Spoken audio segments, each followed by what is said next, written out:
Hey everybody, welcome back to the channel. Welcome back to another video. So first of all, before we get started, I'm really hoping you guys can't hear the wind. It's pretty bad here. I actually wanted to shoot this video in my boat behind me, but we're actually expecting to get thunderstorms here in the next about hour or so. So I'm praying that I get this video recorded and done before the storms hit. I'm hoping they don't end up hitting early, so we'll see.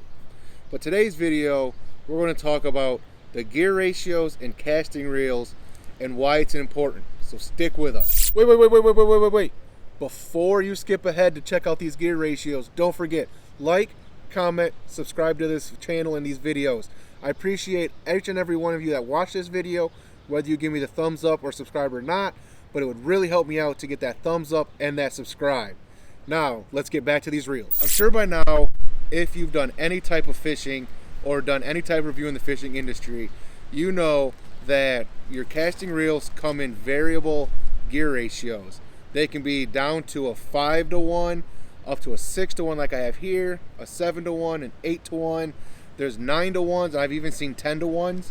So all those gear ratios mean is how many times the spool completes one revolution for every time you do one revolution on the handle.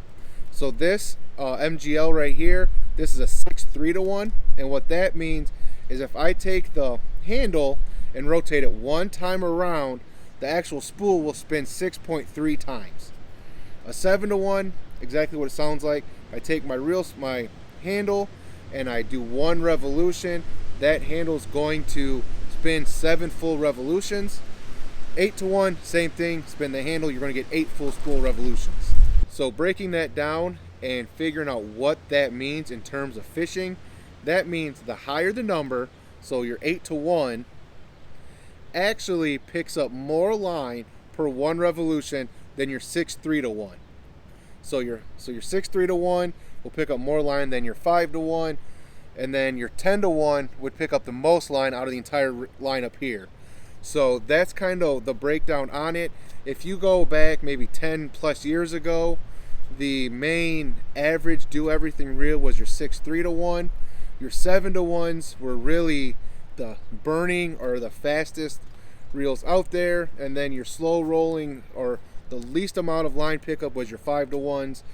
Nowadays, as modern technology advances, we see the 7-to-1 be the workhorse, your 8-to-1 to be your fast reel, your 6-to-1 to be your slow reel, and then you have the outliers that like Cast King puts out and what Abu Garcia puts out in the Rockets that are 9, 10. I think I even seen a 12-to-1 event before, but I think that was like a cheap Chinese from Alibaba or whatever.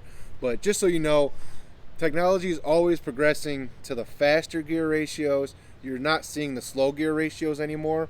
But I want to break down the 3 main components, your slow, medium, and fast, and see how you should use them, why you should use them, and why they're good for what they're good for.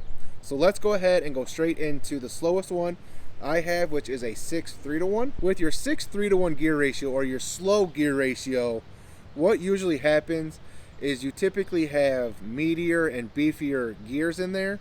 You'll have a larger drag system in there, and the reason for that is for your slow gear ratios, that's going to be more of your torque. Think of a car. Most of your torque is in your lower gears.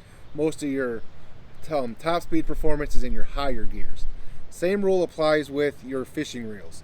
So with your slow gear ratio, it's really good for any baits that have resistance where you need the cranking power or the torque of the thicker, bigger gears and the thicker, bigger drag system.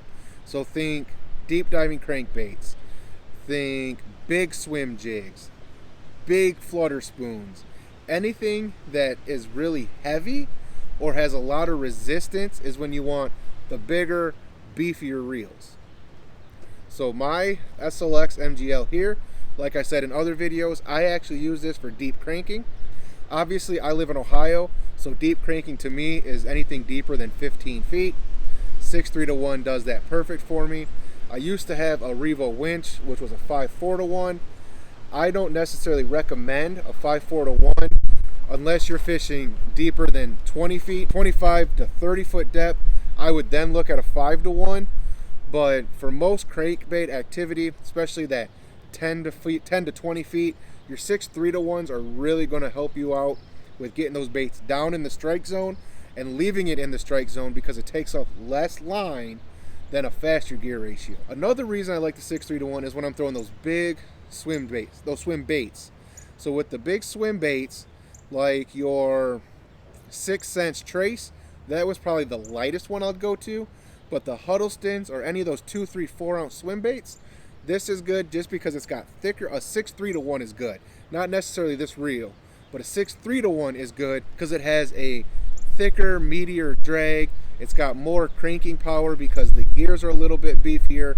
So it allows you to really pull that big bait through and still give you enough torque to really crank down on that fish when they bite. Ounces seem relatively light. Like to me, 2 ounces doesn't seem heavy, but in the fishing industry and in the fishing reel industry, 2 ounces versus a 1/4 ounce is extremely different. Those are two ends of the spectrum, just like what you see on these reels.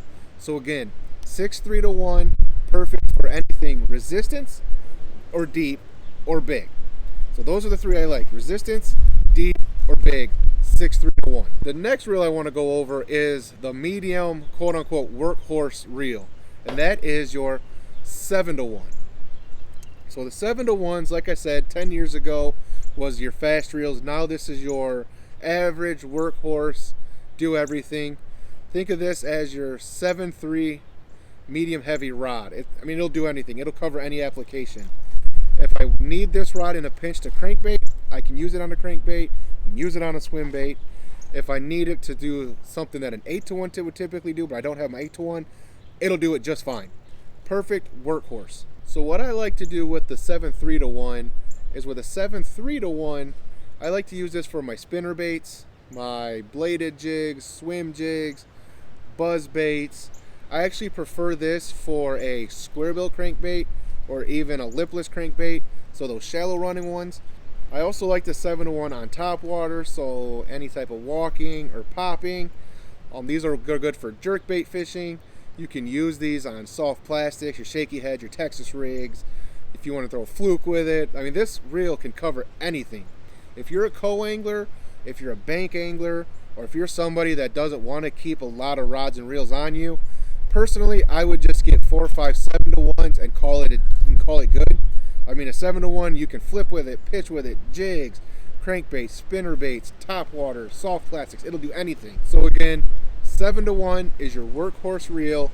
Really good for pretty much any application you throw at it. This is going to be your star player, not necessarily your superstar player when it comes to any presentation you throw at it. Lastly, I want to talk about the fastest reel I own, and that is an 8-to-1. For my 8-to-1 reels, I don't have a lot of them. What I do use these for is for anything that pick up slack line. So if I'm throwing a flipping bait, a pitching bait, a jig, this is where I like to throw my top waters on. I like to throw my jerk baits with them. And the reason I do that is because those are the baits where you really need to pick up slack line. Typically flipping, pitching, jig fish, anything like that, usually when the fish bites it, they take the bait and run towards the deeper water or towards your boat. So this allows you to pick up the line as fast as you can so that you can set the hook without missing the bite. It'll pick up line faster than any of the other ones. That way, if you're continuously missing bites from a presentation like that, I would step up from a 7-to-1 to an 8-to-1. If you're missing baits on an 8-to-1, they make 9s and 10s, but I'm stopping at 8. So again, anything where I need to pick up a lot of slack line in a hurry is what my 8-to-1's for. Again, if I'm popping, if I'm walking, I like this because I don't have to stop my retrieve. So as I'm popping it, I can crank at the same time, and it keeps up, and the reel will keep up with the amount of line as that bait comes closer to me as it pops and walks. Same thing with the jerk bait. I can twitch it and reel at the same time. I don't have to stop my cadence. It keeps up with me. It's perfect. Obviously, if I'm fishing colder water or I need to fish a little bit more finesse or a little slower, I'll switch to a 7-to-1 to do the same thing. Or I'll do it traditional, pop it a few times, let it sit, pop it a few times. Again, it keeps up with it. I've never been able to fish faster than this reel can keep up with me. That's why I don't fish anything faster than an 8-to-1.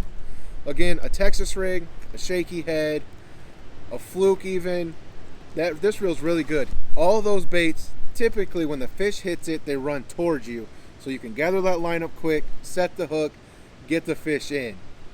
Another reason that the faster lines are good is if you're fishing tournaments, because you can really horse those fish in, get it in your live well, and cast back out in that same school without disrupting that school that much. If you're looking at the 6-3-to-1 and you're fishing a school of say smallmouth, when you catch that first smallmouth, it could take maybe 5 to 20 seconds longer to get that fish in than on an 8-to-1, and that 5 to 20 seconds could spook that school off. If you can hook into one, get it out of that school as fast as you can, throw that thing in your live well, you can cast back out there and keep that school fired up and just keep bringing them in. Smallmouth, it's perfect. And like I said before, that's mostly what I fish. Just kind of going over any line or any technique, where you need to fish fast or you need to gather that line up quick, that's what your 8-to-1 is going to do. Just to recap, the smaller the number, the least amount of line it'll pick up per revolution. The faster the number, the more. The faster you want to fish, the higher the gear ratio. The slower you want to fish, lower the gear ratio. Again, the more resistant the bait is, the lower the gear ratio. The least amount of resistance, higher gear ratio. Alright guys, I hope that helped you out. If it did, give me a thumbs up. If you liked the video, give me a thumbs up. If you enjoyed the wind blowing and the tarp behind me uncovering the boat, give me a thumbs up. Also, don't forget to subscribe and hit that notification bell. I would appreciate it. You guys are helping me grow tremendously, and I appreciate each and every one of you. So please drop a like, comment, subscribe. It helps me know that you guys enjoy what I'm doing so that I can keep the fresh ideas coming out for you guys. Until then, be safe on the water, and I'll catch you on the next one.